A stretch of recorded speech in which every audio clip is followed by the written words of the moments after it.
C'est le dernier numéro du débat de Nana FM de cette semaine. Mesdames et messieurs, merci pour votre fidélité d'écoute à la 95.5 au www.nanafm.tg ou encore le numéro 575 sur le bouquet Canal Plus et bienvenue. Au Togo, l'année académique 2021-2022 s'est officiellement achevée le 15 juillet dernier. C'est parti pour 2 mois de vacances avant la reprise des classes programmées pour la mi-septembre. En Conseil des ministres lundi, le gouvernement s'est félicité du bilan de l'année scolaire écoulée. Nous dressons le bilan de cette année académique avec le professeur Akakonoumado Senayao. Il est le secrétaire technique permanent du plan sectoriel de l'éducation, ministère des enseignements primaires, secondaires, techniques et de l'artisanat. Professeur, bonjour. Bonjour. Merci d'être là pour répondre aux questions de nos auditeurs. C'est un grand plaisir pour nous d'être à l'écoute des auditeurs et de leur apporter les informations dont ils ont besoin. Alors, ces auditeurs ont la possibilité d'intervenir dans ce débat, soit sur la page Facebook de Nana FM ou via téléphone sur nos 2 numéros à partir de 7h35 minutes sur le 71 71 ou le 96 61 58 58 avec Nestor Glo derrière la baie vitrée. Je suis Norbert Djouradi. Une fois encore, merci pour votre fidélité d'écoute à Nana FM. Alors, professeur, je le disais, lundi, en Conseil des ministres, le gouvernement s'est félicité du bilan de l'année scolaire. Est-ce que la satisfaction est vraiment partagée par tous les acteurs? Je voudrais d'abord dire un grand merci à Nana FM et à tout son staff pour cette occasion qui nous est offerte pour partager avec les auditrices et les auditeurs, les Togolaises et Togolais et par-delà du Togo, le monde entier, des informations très importantes sur le secteur de l'éducation au Togo. L'année scolaire s'est achevée sur des notes de satisfaction, bien sûr.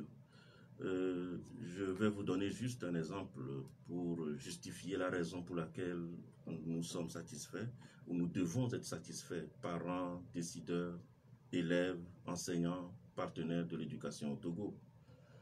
Imaginez que vous déboursiez de l'argent pour faire fonctionner une entreprise. Vos objectifs sont clairs, c'est que l'entreprise soit rentable, qu'à la fin d'un exercice, eh bien, que le taux de rendement soit bon. C'est la même chose pour l'éducation. Les parents ont investi du temps, de l'énergie, de l'argent. Les élèves ont investi du temps, de l'énergie, de l'intelligence. L'État a investi plus de 200 milliards pour faire fonctionner le système éducatif. Les partenaires techniques et financiers ont appuyé le fonctionnement du système éducatif. Et lorsqu'on arrive à la fin de l'année et qu'on constate qu'il y a de bons résultats, tout le monde est satisfait. C'est vrai, les taux de réussite de l'examen ne constituent qu'un indicateur de la qualité d'un système éducatif, puisque vous savez que dans notre système, les performances au niveau du préscolaire, primaire et secondaire sont calculées sur la base de moyennes arithmétiques. Cela ne veut pas dire que l'élève maîtrise toutes les compétences. Il y a donc de la compensation qui se fait entre les disciplines. Donc il y a des faiblesses dans certaines disciplines, il y a de bonnes performances dans d'autres disciplines. Tout cela se compense pour donner la performance globale. Et nous avons donc des résultats de façon globale qui sont très bons, que nous apprécions tous. Et nous devons féliciter tous les acteurs pour les efforts qui ont été faits pour qu'on parvienne à ces résultats. Mais nous sommes conscients, comme je l'expliquais tout à l'heure, qu'il y a eu des compensations entre notre discipline, d'une discipline à l'autre. Donc, nous sommes conscients qu'il y a des faiblesses sur lesquelles nous devons travailler. Et nous savons tous que nos élèves ont des lacunes en français, des lacunes en mathématiques, et nous continuerons à travailler pour rehausser les performances de nos élèves dans ces disciplines également qui sont très importantes aujourd'hui. Alors, de très bons résultats, vous l'avez si bien dit, ont marqué l'année en début de quelques événements qu'on a pu constater par-ci et par-là. Alors, qu'est-ce qui a favorisé ces bons résultats? Comme je l'ai dit dans mon introduction, c'est un peu le travail de tout le monde. C'est la bonne collaboration, c'est la cohésion dans les actions, dans la mise en œuvre, c'est la bonne entente, c'est l'ouverture d'esprit. Il faut féliciter les syndicats d'enseignants. Nous avons connu des périodes un peu mouvementées, un peu difficiles, mais nous avons eu des syndicats qui était déterminé à appuyer le ministère, à avancer et à régulariser la crise. Et puis, il faut savoir également qu'il y a des tests qui réglementent l'action et l'activité dans le secteur de l'éducation au Togo. Et tout le monde doit être invité à respecter ces textes-là. Donc, ceux qui, entre-temps, n'ont pas pu se soumettre entièrement à ces règles de fonctionnement, de déontologie du métier d'enseignant, ont été sanctionnés et nous avons compris que la bonne démarche, c'est le dialogue quand il y a un problème, et surtout que les portes du ministère sont toujours ouvertes à tous les acteurs de l'éducation au Togo, à tous les partenaires. Il faut donc saisir cette opportunité pour approcher les décideurs, les acteurs de l'éducation au plus haut niveau, poser les problèmes et chercher ensemble les solutions. Donc ce n'est pas par la défiance de l'autorité qu'on peut régler ces problèmes, mais plutôt par le dialogue. Et je crois que c'est ce qui a fait que nous avons gagné ce combat en parvenant à faire aboutir dans de bonnes conditions l'année scolaire, le dialogue permanent entre les acteurs, les décideurs, les partenaires du secteur de l'éducation. Alors, professeur, parlant de bilan, c'est également des chiffres. Alors, que peut-on retenir comme statistiques des enseignants, élèves, infrastructures avec lesquels on a fini cette année académique? Bien, notre secteur fonctionne à partir d'établissements publics et d'établissements privés, confessionnels et laïcs. Nous avons le plus gros effectif dans le public, ce qui est tout à fait normal. Mais de l'autre côté, nous avons également les privés qui font un travail non négligeable pour appuyer l'État qui, face à la faiblesse de notre économie et de nos ressources, ne peut pas encore offrir et garantir l'éducation à toutes les populations. Alors nous avons au niveau du public, au total 9107 établissements scolaires sur tout le territoire. Nous avons 2574 établissements du préscolaire, 5438 établissements du primaire, 774 collèges, 81 lycées à cycle unique, 240 lycées à double cycle. Donc ça donne un total de plus de 9000 établissements scolaires qu'on doit faire fonctionner chaque année, avec un ensemble d'enseignants fonctionnaires dont le total s'élève à 31 277. C'est insuffisant, puisque si nous faisons le calcul pour voir un peu le ratio élèves-enseignants, nous nous retrouvons à un enseignant fonctionnaire pour 60 élèves, ce qui fait un peu de la surcharge pour les enseignants. Et cela explique d'ailleurs la présence des enseignants volontaires dans le secteur. Ils sont très nombreux, ils sont à 12 000 aujourd'hui, et nous faisons les efforts pour arriver quand même à absorber ce gap d'enseignants en intégrant progressivement ces enseignants volontaires qui ont les compétences et le niveau requis à travers des concours qui sont lancés pratiquement chaque année. Au niveau des élèves, nous avons un total de 1 894 285 élèves dans le système éducatif au niveau des établissements publics. Et le plus gros lot se trouve au niveau du primaire, 1 113 958 élèves qui sont au primaire. Dans le préscolaire, nous avons 163 432 élèves, ce qui fait un taux de préscolarisation encore faible, qui tourne autour de 32%. C'est-à-dire que si on prend 100 enfants togolais qui ont l'âge d'aller à l'école, d'aller au préscolaire, il n'y a que 31 ou 32 qui fréquentent le préscolaire aujourd'hui. Donc il y a des efforts qui doivent se faire, se poursuivre, pour que beaucoup d'enfants togolais à l'âge de 3 à 5 ans puissent fréquenter les établissements préscolaires. Au lycée, au CEG, nous avons 319 080 élèves. Dans les lycées à un cycle, nous avons 53 527 élèves. Et dans les lycées à double cycle, nous avons 244 288 élèves. Donc voilà un peu les chiffres. Du côté du privé, nous avons un total estimé à près de 800 élèves répartis sur le privé laïque qui est payant et le privé confessionnel catholique, évangélique et puis islamique. Et c'est le privé catholique qui est le plus développé qu'il y a plus d'élèves et plus d'établissements scolaires dans notre pays. Et nous tenons à les remercier beaucoup pour la collaboration, la bonne collaboration qui existe entre les établissements confessionnels, les établissements privés laïcs et le ministère des enseignements primaires, secondaires, techniques et de l'artisanat. Alors, professeur, visiblement, tout ça a un coût pour le gouvernement, voire l'État. Bien sûr, ça coûte très cher le fonctionnement des écoles. Et chaque année, le gouvernement doit débourser environ 200 milliards pour faire fonctionner les établissements scolaires. Et tenez-vous bien, sur les 200 milliards, 90% payent les salaires des enseignants et du personnel non enseignant. Et nous avons juste une marge d'environ 10% pour les frais de fonctionnement et pour l'investissement. Pour l'investissement, c'est-à-dire la construction de nouvelles infrastructures, la mise en place de nouveaux établissements, etc., eh bien, nous avons une marge très faible qui n'atteint pas 2% de tout le financement que l'État met à disposition. Ça pèse sur le budget de l'État, mais lorsqu'on est un État jeune, avec une population très jeune, au Togo, nous avons plus de 40% de la population qui a moins de 15 ans. Ça fait donc une forte demande d'éducation. Eh bien, on doit toujours mobiliser plus de ressources pour pouvoir offrir l'éducation à toutes ces populations jeunes. Alors, professeur, où en est-on aujourd'hui avec le problème avec le syndicat des enseignants du Togo? Le syndicat des enseignants du Togo, c'est un syndicat qui a été créé entre-temps et qui n'a pas tellement respecté les règles déontologiques et d'éthique du métier. Le métier d'enseignant a des règles et au Togo, nous avons d'ailleurs un ensemble de documents qui encadrent l'exercice de la profession enseignante.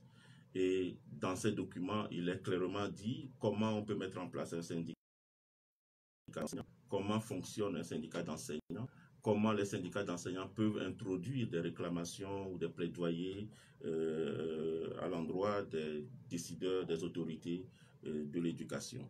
Alors, vous avez suivi les événements au cours de l'année, vous avez remarqué qu'il y a eu donc des malentendus entre ce syndicat et les autorités au plus haut niveau de l'État. Tout le gouvernement s'est prononcé sur cette question et tout le gouvernement s'est engagé dans la gestion de cette crise qu'on a connue entre-temps.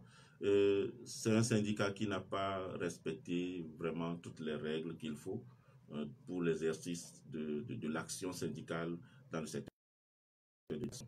Donc, il y a dans le secteur de l'éducation un ensemble de documents qui sanctionnent, qui encadrent également toutes les activités et ces tests ont été appliqués. Et puis, vous savez que les enseignants sont des fonctionnaires. J'ai donné tout à l'heure le chiffre, 31 000 enseignants fonctionnaires. Donc, ils relèvent d'abord de la fonction publique. Et là également, il y a des tests qui régissent la fonction publique au Togo. Donc, tous ces tests ont été appliqués et certains enseignants ont dû être sanctionnés parce qu'ayant commis des actes qui n'étaient pas en fonction des tests en vigueur.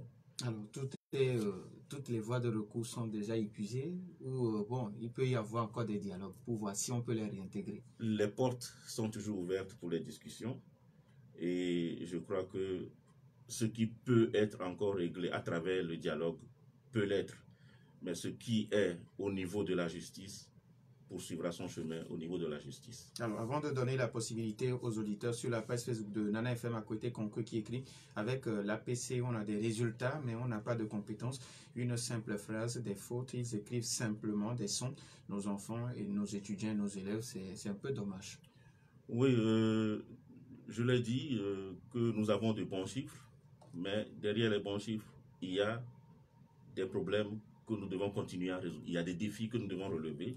Et j'ai donné l'exemple de la mathématique et du français, que nous sommes conscients que les compétences en français de nos élèves ne sont pas au niveau où elles devront être. Les compétences en mathématiques ne sont pas encore à ce niveau et nous devons poursuivre les efforts pour relever ce défi.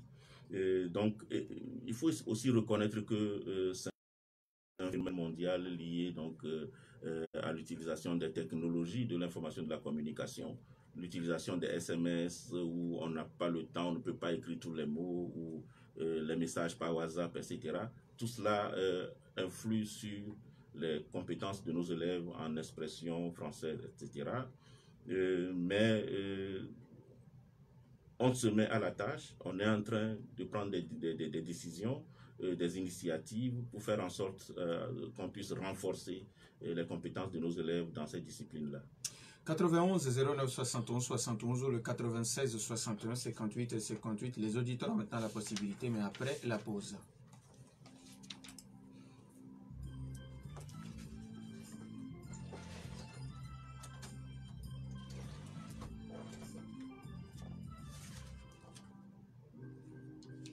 Savez-vous que vous pouvez faire des études supérieures de qualité comme en France et obtenir un diplôme français tout en étant à Lomé? C'est vrai, exactement, et c'est enfin possible à ESAM.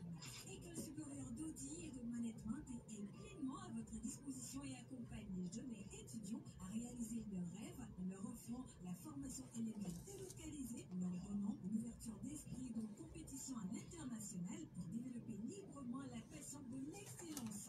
ESAM dispose de filières en expertise comptable, droit privé et public, droit des affaires et des collectivités territoriales, comptabilité, contrôle et audit. Choisir ESAM, c'est garantir l'avenir de vos enfants. ESAM est situé sur l'avenue Nicolas Kunisky, près de l'ancien hôtel de ville de Lomé. Avec ESAM, c'est 100% d'employabilité. Contact 22 21 16 16 90 18 05 50. ESAM, la passion de l'excellence. Médix, savon naturel, anti-germes et bactéries, riche en vitamines, rajeunit votre peau et la rend plus belle. Le savon Médix au parfum exclusif offre une protection fiable contre les germes invisibles, nettoie et protège votre peau en lui procurant une sensation de bien-être et de fraîcheur au quotidien. Choisissez désormais le savon original Médix, disponible en plusieurs gammes. Médix aloe vera et citronnelle vous aide à éliminer vos boutons et acné pour une peau saine et bien hydratée. Médix papaye et carotte pour retrouver l'éclat naturel de votre peau. Médix citron et camphre favorise un soin exceptionnel de votre peau. Médix Total Protection pour une protection totale contre les moustiques. Le savon original Médix pour une protection 10 sur 10. En vente partout.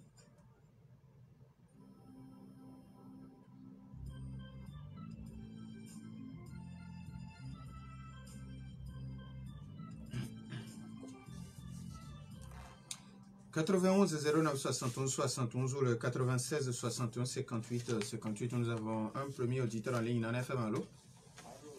Oui, bonjour. Papa Sibiti, comment allez-vous?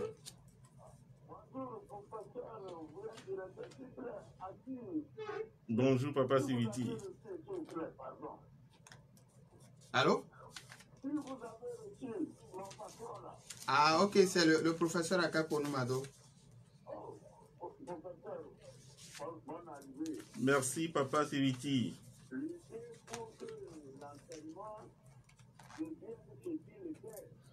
De vos parents, grands professeurs.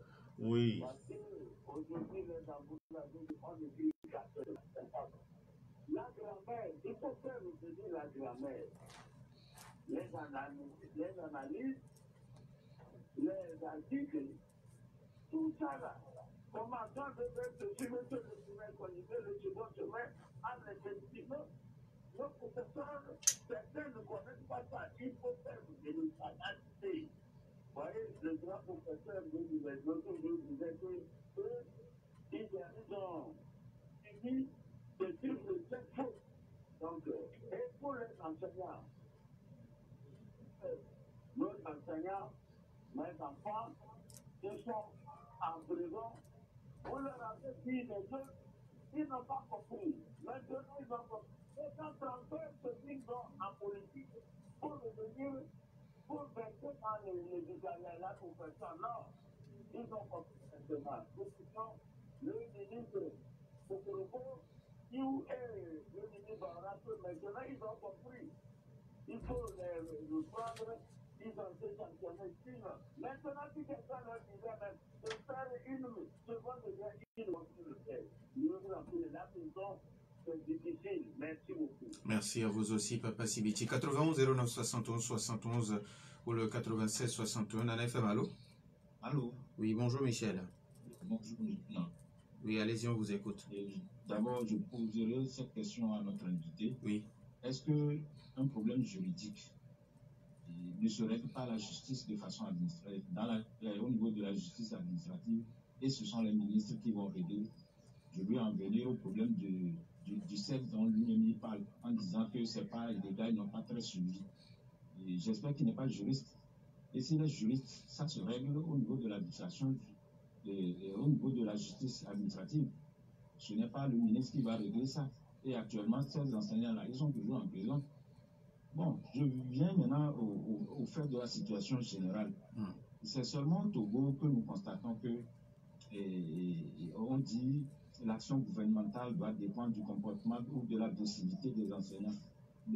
On demande aux enseignants, taisez-vous pour qu'on puisse construire les écoles, comme si ce sont les enseignants qui empêchent la construction ou la rénovation des établissements. Et quand vous prenez les enseignants licenciés, il y a des enseignants de sciences dedans, et pourtant ils parlent de problèmes du niveau en mathématiques de nos apprenants. Ces enseignants, on les a licenciés, et pourtant on est revenu prendre les volontaires. Mais quel niveau vous prétendez à ces élèves ou à ces apprenants-là lorsque vous laissez les vrais formés, vous prenez des volontaires? Et maintenant, pour finir, et au niveau des conditions de vie même des enseignants, au Togo, c'est au Togo seul, il a dit qu'il y a une pléiade de tests. L'enseignant doit ci, l'enseignant doit faire ça, l'enseignant ne doit pas faire ça, l'enseignant n'a pas... Et puis, ça, ils vont déposséder même totalement de nos actions éducatives envers nos apprenants. Ce n'est pas seulement apprendre les enfants à écrire, à lire, à calculer. Hein. On éduque également. Nos anciens enseignants nous ont éduqués comme des parents également à l'école. Mais aujourd'hui, ce droit n'existe plus aux enseignants. Et donc, l'enseignant doit faire ci, l'enseignant doit faire ça. Mais quand il s'agit des conditions de ce que l'enseignant doit bénéficier, on n'en parle même pas. Est-ce qu'ils estiment? Ils estiment que dans ces conditions-là, on ne fera rien que de placebo en disant, bon, on a brandi les chiffres, on a dit que les résultats sont meilleurs, alors qu'en réalité, tout est vraiment morose au bas. Merci beaucoup, Michel. Nous avons un autre auditeur en ligne, Nana FM, allô? 91 09 71 71. Professeur, on va continuer avec les deux. Ok, nous avons un autre. Nana FM, allô? Bonjour. Oui, bonjour. Allô? Edo Adido Gomi. Parlez un peu plus fort, s'il vous plaît. J'ai suivi notre professeur. Seulement que en particulier, moi, j'ai approché un directeur d'école qui m'informait que les étudiants isolés, au niveau du parcours mental, par exemple, la caisse de votre pays, même si la personne a zéro, on doit le vérifier. Aujourd'hui, on clame haut et fort qu'on a eu un taux de pourcentage élevé, les enfants africains, les enfants de beaucoup sont très intelligents, mais vous allez dans les écoles, moi, par exemple, on apprend à 8 3 sur 10, le professeur lui a donné des renseignements, lui a donné un enfant au primaire, on lui a donné assez bien.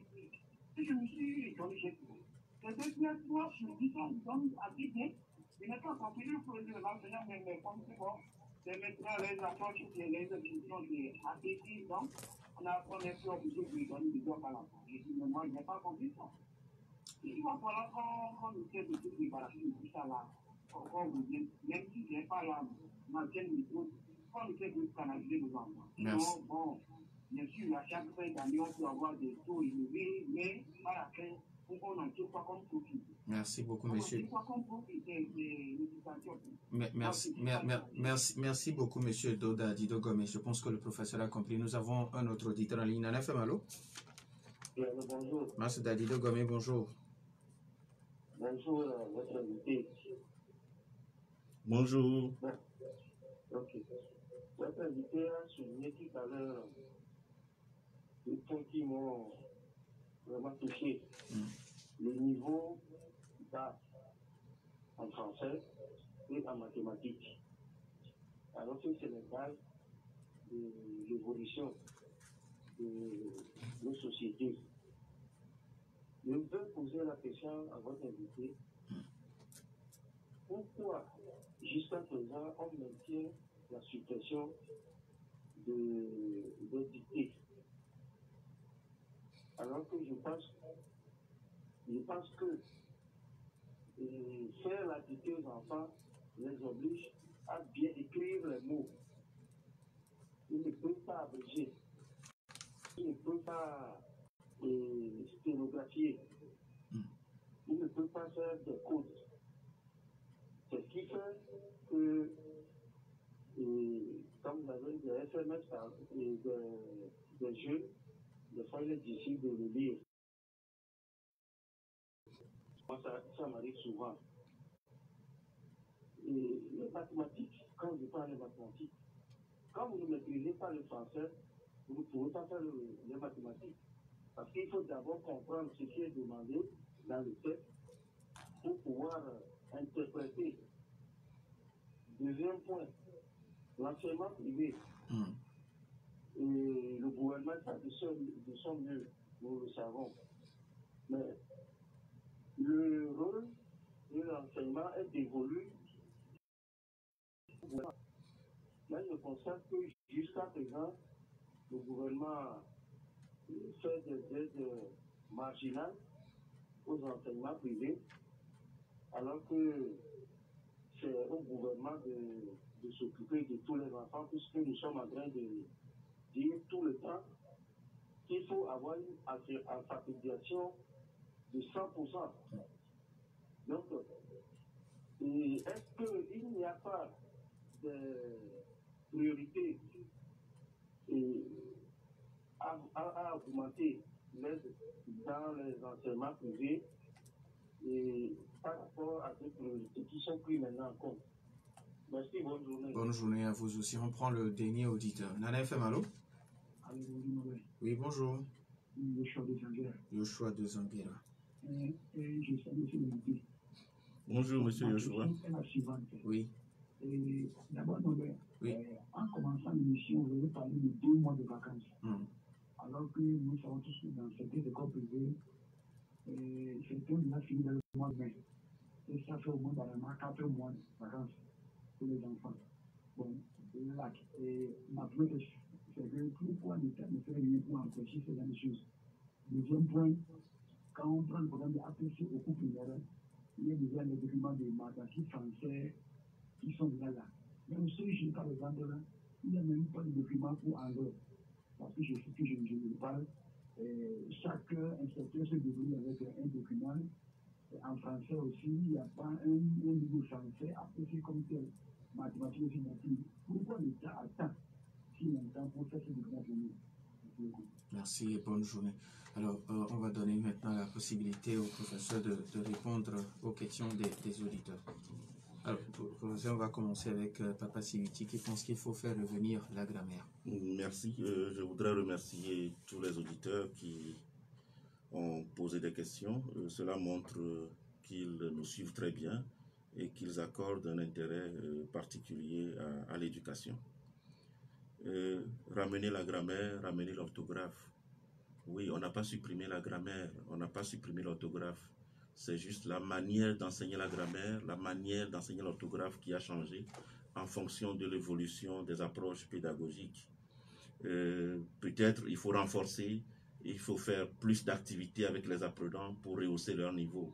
Et pour cela, il y a beaucoup d'initiatives qui sont en cours, notamment la formation des enseignants. Vous savez que nos enseignants ne suivent pas systématiquement des formations continues et ceux qui sont recrutés ces derniers temps ne passent pas par les écoles normales parce que ces écoles normales sont en restructuration. Donc, il y a les efforts qui se font dans ce sens pour offrir à tous les enseignants qui sont déjà en place, en poste dans les écoles, des formations continues, des renforcements de capacités, comme on le dit aujourd'hui. Et puis ceux qui vont être recrutés ou vont aller vers la fonction enseignante dorénavant devront passer par des établissements ou institutions de formation initiale. Et lorsqu'on mettra tout cela en place, je crois que le niveau va commencer par s'améliorer. Il y a également le corps d'encadrement qui est en formation, puisque lorsque les enseignants ne sont pas contrôlés, ne sont pas supervisés, ne sont pas appuyés par des conseillers pédagogiques, par des inspecteurs, le travail souvent est bâclé. Et nous sommes en train donc de travailler à mettre en place très prochainement 350 personnels du corps d'enseignement, donc 210 inspecteurs et 140 conseillers pédagogiques, pour qu'à partir de la rentrée prochaine, il y ait donc ce contrôle, cet appui pédagogiques dans les établissements pour améliorer les prestations des enseignants. Nous travaillons également sur la question des ressources éducatives, puisque sans manuel, l'enfant n'apprend pas. Si l'enfant n'a pas un livre de lecture pour s'entraîner à la lecture, si l'enfant n'a pas un livre pour faire des exercices de grammaire, pour lire des romans, etc., il ne peut pas être bon en orthographe ni en grammaire. Et nous travaillons donc au niveau du ministère à mettre en place très rapidement d'abord une politique du livre scolaire au Togo, et puis découlant donc de cette politique du livre scolaire, toutes les activités vont suivre pour le développement et la mise à disposition de ressources éducatives pour améliorer les performances des enseignants. Vous savez, les problèmes, les défis dont nous parlons, nous en sommes tous conscients. Les auditeurs ont relevé les défis. Au niveau donc du ministère, nous sommes tous conscients qu'il y a ces défis qu'il faut relever. Et il faut savoir que ces problèmes n'apparaissent pas brusquement dans le système éducatif. C'est des problèmes qui sont nés, qui évoluent jusqu'à aujourd'hui. Et ce n'est pas par un coup de baguette magique qu'on pourra les résoudre. Mais c'est par des actions bien ciblées dans la durée qu'on pourra peut-être dans 5 ans, dans 10 ans, commencer par avoir de nettes améliorations sur ces questions-là. Donc nous devons rester patients tout en travaillant à améliorer tous ces problèmes qui sont posés aujourd'hui, que nous remarquons tous. Alors, il est revenu sur la seconde partie de sa question, revient sur les enseignants qui sont en prison. Oui, il y a un autre auditeur également qui a abordé la question des enseignants qui sont sanctionnés. Ce que je peux dire encore sur le sujet, c'est que lorsque l'infraction lève purement du domaine administratif, il y a les structures administratives pour régler ces problèmes. Et vous savez que ce ne sont pas seulement la centaine d'enseignants ou la trentaine en prison qui ont été sanctionnés. Ils étaient plus nombreux. Donc ceux qui ont posé des actes qui ne concernent que le domaine scolaire ou administratif, ils ont été sanctionnés à ce niveau. Mais ceux qui sont allés au-delà du domaine administratif pour commettre des infractions dans le domaine public, eh bien, ils tombent sous le coup du code pénal. C'est ce que, je ne suis pas juriste, mais c'est ce que je comprends au droit. Donc, si je pose un acte dans mon établissement, je suis sanctionné par le système scolaire. Mais si je pose un acte dans la rue, au marché, là, je tombe sous le coup du code pénal. Donc, il faut qu'on fasse la distinction.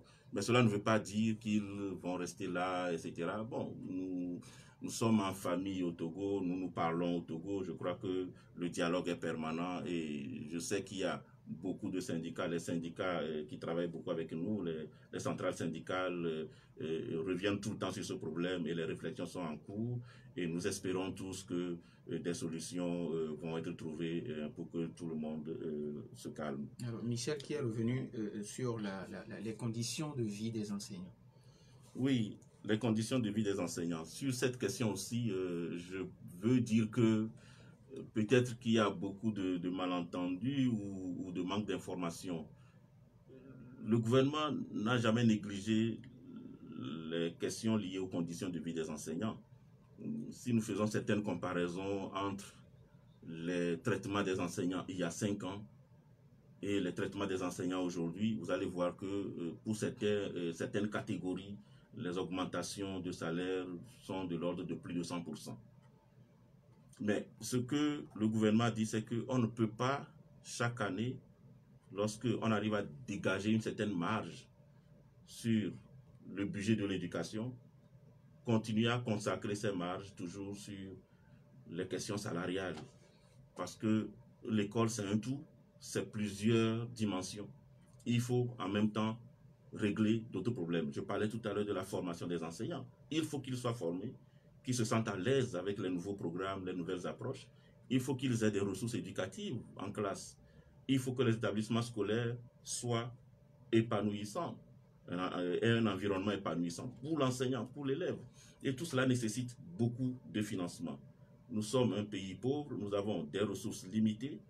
Nous ne pouvons pas donc tout le temps consacrer les petites économies qu'on fait sur le budget éducatif aux questions salariales. Donc, on a travaillé sur les questions salariales sur les dernières années. Nous ne disons pas que c'est terminé, mais qu'on puisse également orienter les économies vers la résolution de certains autres problèmes pour qu'on puisse avoir un secteur de l'éducation qui évolue en harmonie. Donc, on n'a jamais oublié les questions de conditions de vie des enseignants. On y travaille, on va y revenir, les enseignants le savent, on discute de toutes ces questions lors des rencontres avec les centrales syndicales. C'est-à-dire de Gomé qui revient sur la suppression de la dictée.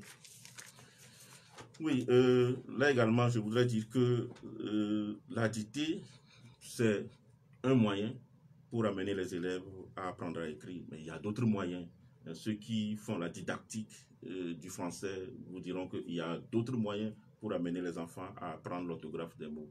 Et je crois que nous sommes dans cette dynamique de pédagogie innovante aujourd'hui et qui vont donc amener les élèves à développer des compétences.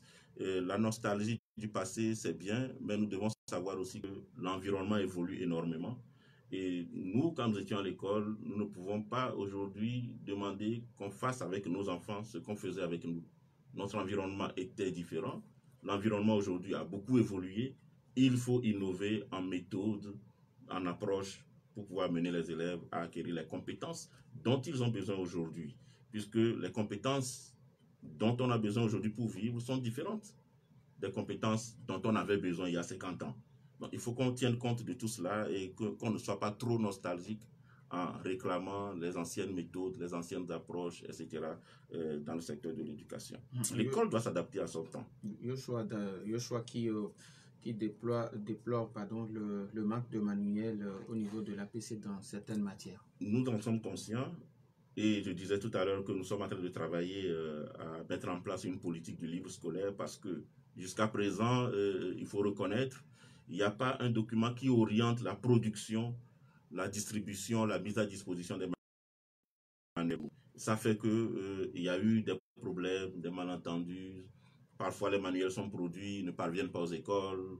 Parfois, on ne sait pas quel manuel choisir, etc. Il faut arriver à cadrer tout cela. Et nous sommes en train de faire le travail. Comme je le disais, ça prend un peu de temps. Accordons un peu de patience, accompagnons avec les bonnes idées et tout va se mettre en place progressivement. Les manuels ne sont pas encore là, on y travaille. Pour la rentrée prochaine, il y a des efforts qui se font pour qu'un certain nombre de manuels soient rendus disponibles pour les élèves d'ici septembre. Ce ne serait pas toujours suffisant. Les efforts vont se poursuivre pour qu'on puisse développer les livres scolaires pour les élèves, les mettre à disposition à la fois des élèves dans les écoles, mais aussi les mettre à disposition des parents qui ont besoin de ces manuels pour encadrer les enfants à la maison. Il parle aussi de certains enfants qui sont en vacances depuis le mois de mai. Oui, c'est des pratiques dans le privé surtout. Pour pouvoir faire certaines économies, on met les enfants très tôt en vacances.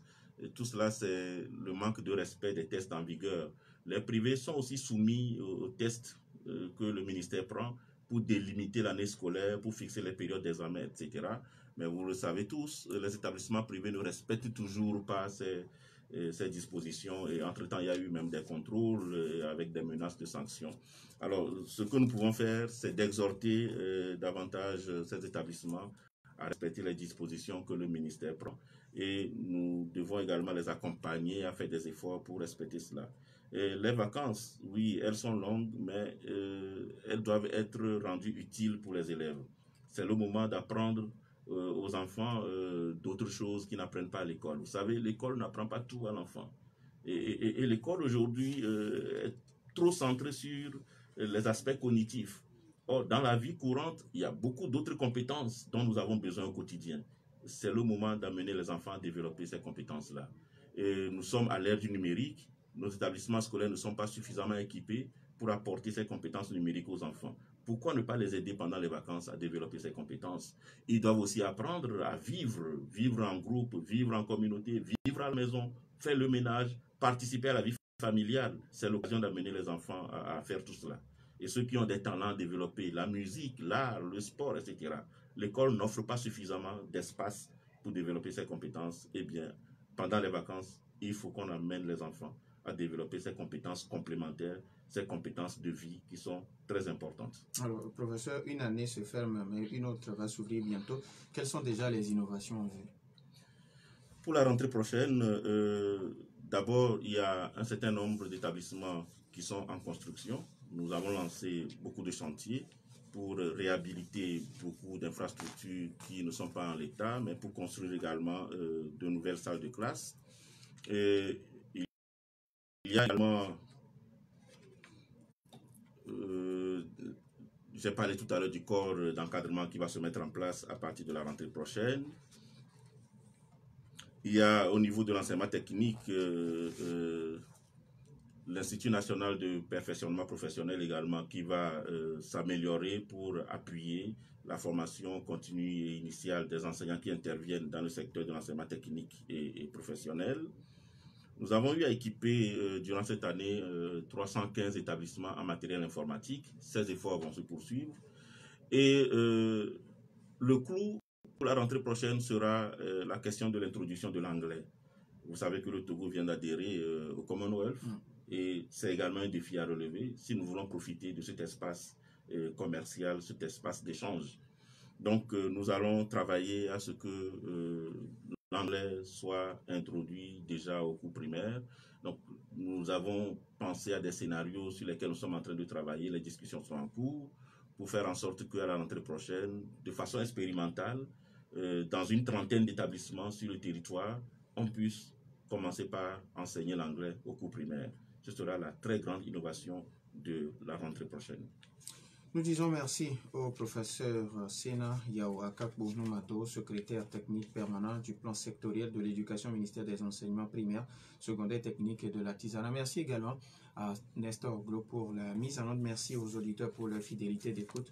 Je m'appelle Norbert Djoukadi. Bonne suite de nos programmes.